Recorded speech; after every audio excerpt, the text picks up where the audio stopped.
Hello दोस्तों, स्वागत है आपका अपने यूट्यूब चैनल स्टडी अड्डा के जीके के चैनल पर। आज हम इस वीडियो में जीके जीएस के कुछ महत्वपूर्ण प्रश्न कवर करने वाले हैं। आज का जो क्वेश्चन है वे आपको एसएससी जीडी और उत्तर प्रदेश पुलिस के साथ साथ सभी वनडे एग्जाम के लिए बहुत ही महत्वपूर्ण क्वेश्चन होने वाले हैं। तो आज की वीडियो आपके लिए बहुत ही इंपॉर्टेंट होने वाली है, तो वीडियो को पूरा और ध्यान से जरूर देखिएगा। तो बिना टाइम गवाए करते हैं वीडियो को स्टार्ट। आपका अगला क्वेश्चन है, वीरता के लिए दिया जाने वाला सर्वोच्च पुरस्कार कौन सा है? वीरता के लिए दिए जाने वाला सर्वोच्च पुरस्कार कौन सा है? ऑप्शन है ए भारत रत्न, शौर्य चक्र, अशोक चक्र या परमवीर चक्र। तो वीरता के लिए जल्दी से जल्दी बताइएगा। वीरता के लिए सबसे अच्छा पुरस्कार या सबसे बड़ा पुरस्कार कौन सा है? भारत रत्न गलत जवाब हो जाएगा, शौर्य चक्र गलत जवाब हो जाएगा, अशोक चक्र गलत जवाब हो जाएगा। तो इसमें आपका सही जवाब क्या हो जाता है? परमवीर चक्र वीरता के लिए सबसे सर्वोच्च पुरस्कार है। तो डी विकल्प आपका करेक्ट जवाब हो जाएगा। क्या डी विकल्प आपका सही जवाब हो जाएगा? आपका अगला क्वेश्चन है, नीली क्रांति किससे संबंधित है? ऑप्शन है मत्स्य उत्पादन से, तिलहन उत्पादन से, मसाला उत्पादन से या झींगा मछली उत्पादन से। तो यहाँ पर अधिकतर बच्चे कंफ्यूज हो जाते हैं। नीली क्रांति का जो संबंध लगाए जाते हैं वह झींगा मछली उत्पादन लगाए जाते हैं। सोचते हैं वे और ओवर जो लोड होता है उसमें झींगा मछली उत्पादन डी विकल्प लगाए जाते हैं, जो कि आपका क्या हो जाएगा? गलत जवाब होगा। इसमें मत्स्य उत्पादन ए विकल्प सही होगा। जिन बच्चों ने भी मत्स्य उत्पादन ए विकल्प को चुना था वह बिल्कुल सही चुना था। आपका अगला क्वेश्चन है, निम्नलिखित में से कौन सा स्रोत नवीकरणीय जैव ऊर्जा का नहीं है? ऑप्शन है ए लकड़ी, बी चारकोल, बायोगैस या कोल। तो इसमें सही क्या हो जाएगा? कोल। डी विकल्प आपका करेक्ट जवाब हो जाता है। इसमें डी विकल्प आपका सही जवाब हो जाएगा। आपका अगला क्वेश्चन है, तैमूर ने किसके शासनकाल में भारत पर आक्रमण किया था? बहुत ज़्यादा क्वेश्चन पूछा जाता है। अगर आप अभी तक वीडियो देख रहे हो तो आपके लिए बहुत ही इंपॉर्टेंट क्वेश्चन होने वाला है। 3 स्टार इस क्वेश्चन को दूंगा मैं। इस क्वेश्चन को बहुत ही ज़्यादा एग्जामों में पूछा गया है। तैमूर ने किस शासनकाल में भारत पर आक्रमण किया था? ऑप्शन है नसरुद्दीन मोहम्मद के शासनकाल में, मोहम्मद बिन तुगलक के शासनकाल में, अलाउद्दीन खिलजी के शासनकाल में या बहलोल लोधी के शासनकाल में। तो किसके शासनकाल में क्या था? नसरुद्दीन महमूद के शासनकाल में किसने? तैमूर ने क्या किया था? आक्रमण किया था। तो ए विकल्प आपका बिल्कुल सही जवाब होगा। आपका अगला क्वेश्चन है और बहुत ही ज्यादा महत्वपूर्ण क्वेश्चन है, भारत में राष्ट्रीयकृत बैंकों की संख्या कितनी है? 14, 21, 20 या 22। तो जल्दी से जल्दी बताइएगा। भारत में राष्ट्रीयकृत बैंकों की संख्या कितनी है? तो भारत में जो आपकी राष्ट्रीयकृत बैंकों की संख्या है कितनी है? 20। ए आपका सी विकल्प सही जवाब हो जाएगा। भारत में राष्ट्रीयकृत बैंकों की संख्या कितनी है? 20 आपका सही जवाब हो जाता है। कितनी संख्या है? 20 बिल्कुल करेक्ट जवाब हो जाएगा। आपका अगला क्वेश्चन है और बहुत ही ज़्यादा महत्वपूर्ण क्वेश्चन है, पुष्कर मेला कहाँ लगता है? ऐसा कोई एग्जाम नहीं बना जिसमें यह क्वेश्चन ना पूछा गया हो कि पुष्कर मेला कहाँ लगता है। ऑप्शन है लखनऊ में, बी अजमेर में, कन्याकुमारी में, उदयपुर में। पुष्कर मेला कहाँ पर लगता है? पुष्कर मेला जल्दी से जल्दी कमेंट बॉक्स में बताओ। कमेंट बॉक्स में बताइएगा पुष्कर मेला कहाँ पर लगता है। तो पुष्कर मेला आपका कहाँ पर लगता है? तो अजमेर इसमें सही जवाब हो जाता है। पुष्कर मेला आपका अजमेर बी विकल्प सही जवाब होगा। आपका अगला क्वेश्चन है, तुलबुल नदी घाटी परियोजना किस नदी पर बनाया गया? या तुलबुल जो नदी घाटी परियोजना है जो वो किस नदी पर बनाई गई है? रावी नदी पर, झेलम नदी पर, सतलज नदी पर, ब्यास नदी पर। बहुत ज़्यादा इंपॉर्टेंट क्वेश्चन आपके एसएससी जीडी और उत्तर प्रदेश पुलिस के लिए। इस क्वेश्चन को भी मैं 3 स्टार दूंगा। तुलबुल नदी घाटी परियोजना किस नदी पर है? झेलम नदी विकल्प बी को चुनने वालों का जवाब सही जवाब होगा। तो कमेंट बॉक्स में बताइएगा विकल्प झेलम नदी आपका सही जवाब हो जाता है। आपका अगला क्वेश्चन है, स्मृति स्थल किस व्यक्ति की समाधि स्थल है? जल्दी से जल्दी कमेंट बॉक्स में बताइएगा स्मृति स्थल किस व्यक्ति का समाधि स्थल है। तो इस क्वेश्चन का जवाब जानने से पहले अगर आपने अभी तक हमारे चैनल को सब्सक्राइब नहीं किया है, आप हमारे चैनल को सब्सक्राइब करना भूल गए हैं तो चैनल को सब्सक्राइब कर दें, वीडियो को लाइक कर दें। और हमारा जो टेलीग्राम लिंक है जिस पर हम 20 से 25 MCQ रोज कवर कराते हैं, उसका लिंक आपको वीडियो के डिस्क्रिप्शन में मिल जाएगा। वहाँ को जाकर भी उसे भी ज्वाइन कर लें, जिससे आप बहुत अधिक से अधिक क्वेश्चनों को पुटअप कर सकते हैं।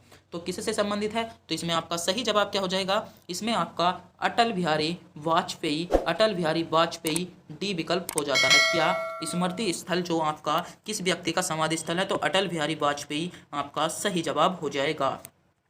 और पॉलिटी का बहुत ही महत्वपूर्ण क्वेश्चन है, भारतीय संविधान का सबसे अधिक प्रभाव किसका पड़ा था? भारतीय संविधान पर सबसे अधिक जो प्रभाव पड़ा था किसका पड़ा था? ऑप्शन है ब्रिटेन के संविधान का, भारतीय सरकार अधिनियम 1935 का, कनाडा के संविधान का, या संयुक्त राज्य अमेरिका के संविधान का। तो भारतीय जो संविधान था और उस पर जो सर्वाधिक प्रभाव पड़ा था वह किसका पड़ा था?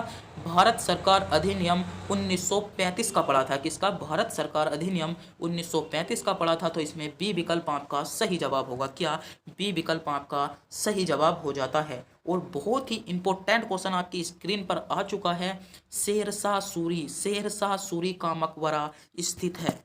ऑप्शन है अहमदनगर में, औरंगाबाद में, आगरा में, या सासाराम में। मोहम्मद जो शेरशाह सूरी हैं उनका जो मकबरा था, शेरशाह सूरी का मकबरा कहाँ पर स्थित है? तो कहाँ पर स्थित है? सासाराम। कहाँ? सासाराम। डी विकल्प आपका करेक्ट जवाब होगा। जिन बच्चों ने भी विकल्प डी को चुना था वह बिल्कुल सही चुना था। और उत्तर प्रदेश पुलिस के लिए बहुत ही इंपॉर्टेंट क्वेश्चन आपकी स्क्रीन पर दिया गया है। उत्तर प्रदेश राज्य पुलिस मुख्यालय कहाँ पर स्थित है? उत्तर प्रदेश का जो राज्य पुलिस मुख्यालय है वह कहाँ पर स्थित है? ऑप्शन है इलाहाबाद में, लखनऊ में, कर्नाटक में, आगरा में। तो उत्तर प्रदेश राज्य पुलिस का मुख्यालय है कहाँ पर है? तो इलाहाबाद। ए विकल्प आपका करेक्ट जवाब हो जाएगा। क्या? इलाहाबाद आपका सही जवाब हो जाता है। आपका अगला क्वेश्चन है, महात्मा गांधी दक्षिणी अफ्रीका से भारत किस वर्ष लौटे? महात्मा गांधी दक्षिण अफ्रीका से कब लौटे? ऑप्शन है 1918 में, 1916 में, 1917 में, वो 1817 में, या 1915 में। तो महात्मा गांधी जो दक्षिणी अफ्रीका से भारत वापस आए थे, कब आए थे? 1915 में आए थे। तो डी विकल्प 1915 आपका सही जवाब हो जाएगा। आपका अगला क्वेश्चन है, भारत सरकार की कौन सी योजना भारतीय शहरों को मलिन बस्तियों से मुक्त बताती है? इंदिरा आवास योजना, केंद्रीय ग्रामीण स्वच्छता कार्यक्रम, MMI, या राजीव आवास योजना, या अंत्योदय। तो कौन सी हो जाएगी? राजीव आवास योजना। सी विकल्प आपका जबरदस्त विकल्प है। आपका अगला क्वेश्चन है और बहुत ही ज़्यादा महत्वपूर्ण क्वेश्चन है। इस क्वेश्चन को भी मैं 3 स्टार दूंगा। इस क्वेश्चन को आप नोट कर सकते हो। यह क्वेश्चन आपसे पूछा जा सकता है, गुरु गोविंद सिंह द्वारा खालसा पंथ की स्थापना किस वर्ष की गई थी? गुरु गोविंद सिंह द्वारा खालसा पंथ की स्थापना किस वर्ष की गई थी? ऑप्शन है ए 1599 में, 1699 में, 1707 में, या 1657 में। तो आपसे क्वेश्चन में पूछा गया है खालसा पंथ की शुरुआत या खालसा पंथ की स्थापना गुरु गोविंद ने की थी। तो और कब की थी? तो कब की थी? तो 1699। बी विकल्प चुनने वालों का जवाब सही जवाब हो जाएगा। तो यहाँ से आपसे एक क्वेश्चन और पूछा जाता है कि खालसा पंथ की आपसे क्वेश्चन में पूछा जा सकता है खालसा पंथ की स्थापना किसने की थी? तो खालसा पंथ की स्थापना किसने की थी? गुरु गोविंद ने खालसा पंथ की स्थापना की थी। और कब की थी? 1699। 1999 थोड़ा सा गलत हो गया, 1699 में की थी। कब की थी? 1699 में खालसा पंथ की शुरुआत किसने की थी? गुरु गोविंद ने की थी।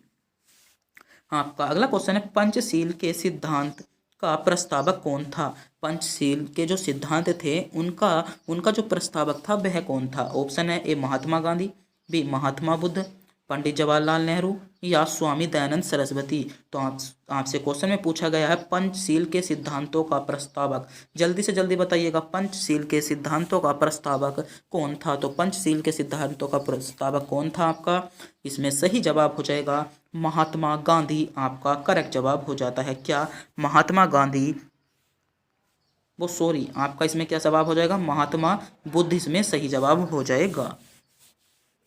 आपका अगला क्वेश्चन है, 12 अप्रैल 1944 को सुभाष चंद्र बोस ने एक नगर में भारतीय राष्ट्रीय सेना का झंडा फहराया।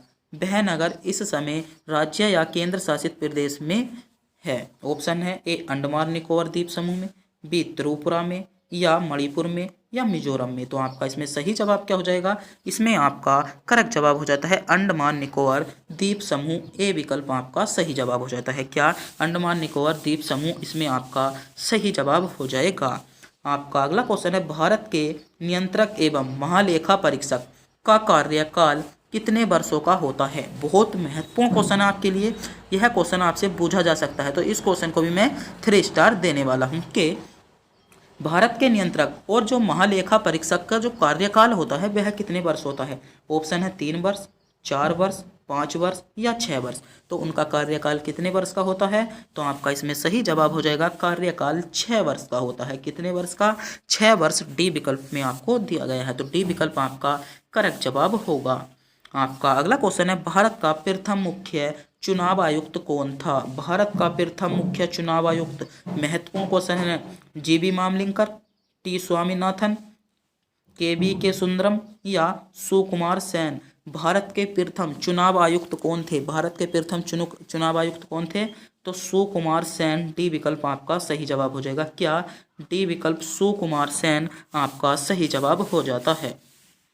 आपका अगला क्वेश्चन है सर्वोच्च न्यायालय के न्यायाधीश की सेवानिवृत्ति की आयु कितनी होती है? ऑप्शन है 62 वर्ष, 65 वर्ष, 68 वर्ष या 70 वर्ष। तो सर्वोच्च न्यायालय के जो न्यायाधीश होती हैं, जो सर्वोच्च न्यायालय के न्यायाधीश होती हैं, उनकी आयु, उनकी जो सेवानिवृत्ति आयु होती है वह कितनी होती है? तो कितनी होती है? कितनी होती है? 65 वर्ष आपका सही जवाब हो जाएगा। बी विकल्प आपका करेक्ट जवाब हो जाएगा। क्या? 65 वर्ष आपका सही जवाब हो जाता है। आपका अगला क्वेश्चन है और इस क्वेश्चन का जवाब आपको कमेंट में बताना होगा। यह क्वेश्चन हमने आपको टेस्ट के रूप में दिया है। इस क्वेश्चन का जवाब आपको कमेंट बॉक्स में बताना होगा। महात्मा गांधी के राजनीतिक गुरु कौन थे? महात्मा गांधी के राजनीतिक गुरु कौन थे? ऑप्शन है गोपाल कृष्ण गोखले, बी बाल गंगाधर तिलक, अरविंद घोष या लाला लाजपत राय। तो आपको बताना होगा महात्मा गांधी के राजनीतिक गुरु कौन थे। तो जल्दी से जल्दी कमेंट बॉक्स में बताइएगा। अगर आप भी इस क्वेश्चन का जवाब जानते हैं तो कमेंट बॉक्स में बताना ना भूलें। और अभी तक हमारे चैनल पर नए हो तो चैनल को सब्सक्राइब और वीडियो को भी लाइक जरूर कर दीजिएगा। आपका अगला क्वेश्चन है लाल रक्त कणिकाओं की औसत जीवन काल लगभग कितने समय का होता है? महत्वपूर्ण क्वेश्चन है। यह क्वेश्चन भी आपसे पूछा जाता है। तो इंपॉर्टेंट क्वेश्चन होने वाला है कि लाल रक्त कणिकाओं का जो जीवन काल होता है कितने दिन होता है? 100 से 200 दिन, 100 से 120 दिन, 160 से 180 दिन या 150 से 200 दिन। तो कितने दिन का होता है? जल्दी से जल्दी चुनिएगा कितने दिन का होता है। तो इसमें आपका सही जवाब क्या हो जाता है? 100 से 120 दिन। 100 से 120 दिन आपका सही जवाब हो जाएगा। तो बी विकल्प में 100 से 120 दिन दिए हैं। तो जिन बच्चों ने भी विकल्प बी को चुना था वह बिल्कुल सही चुना था। आपका अगला क्वेश्चन है भारत के राष्ट्रीय आय का आकलन सबसे पहले किसने किया था? जो भारत की जो राष्ट्रीय आय थी उसका आकलन जो किया था वह सबसे पहले किसने किया था? सबसे पहले किसने किया था? जल्दी से जल्दी बताइएगा। महलनोबिस ने, दादा भाई नौरोजी ने, KBRB राव ने या सरदार वल्लभ भाई पटेल ने। तो किसने किया था? तो BKRB राव, भीमराव, डॉक्टर भीमराव अंबेडकर। सी विकल्प आपका सही जवाब हो जाएगा। क्या? सी विकल्प आपका सही जवाब हो जाता है।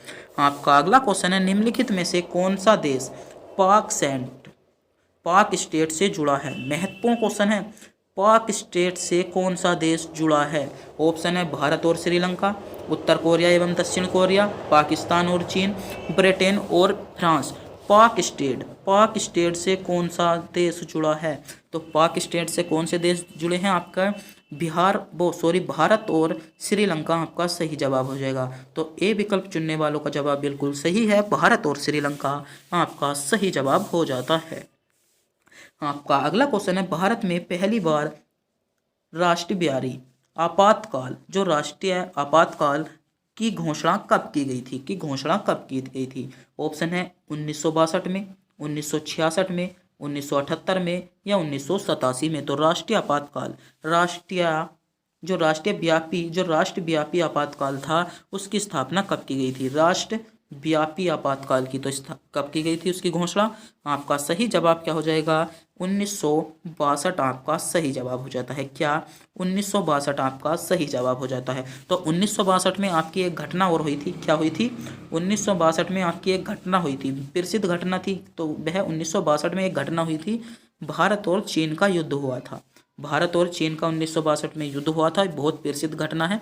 इससे क्वेश्चन आपसे पूछे जा सकते हैं।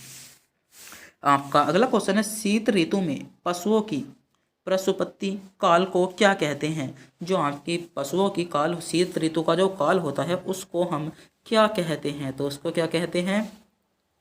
हाइबरनेशन के नाम से जाना जाता है। क्या? सी विकल्प आपका सही जवाब हो जाएगा। उसको हम हाइबरनेशन के नाम से भी जानते हैं। आपका अगला क्वेश्चन है, भारत छोड़ो आंदोलन के बारे में कौन सा कथन सही है? तो जल्दी से जल्दी चुनिएगा, कथन आपके सामने है, आपको बताना होगा भारत छोड़ो आंदोलन के बारे में कौन सा कथन सही है। यह पूर्ण से अहिंसावादी आंदोलन था, यह मुस्लिम लीग ने इसमें भाग नहीं लिया था, या उच्च मध्य श्रेणी के लोगों ने कोई रुचि नहीं दिखाई थी, या इसमें भारत को आज़ाद कराने के लिए अंग्रेजों को गहरी सोच करने का रास्ता दिखाया था। तो आपको 4 विकल्प दिए गए हैं, आपको बताना होगा भारत छोड़ो आंदोलन के बारे में कौन सा कथन सत्य है। तो इसमें आपका कौन सा कथन हो जाता है? इसमें आपका बी कथन सही जवाब हो जाएगा।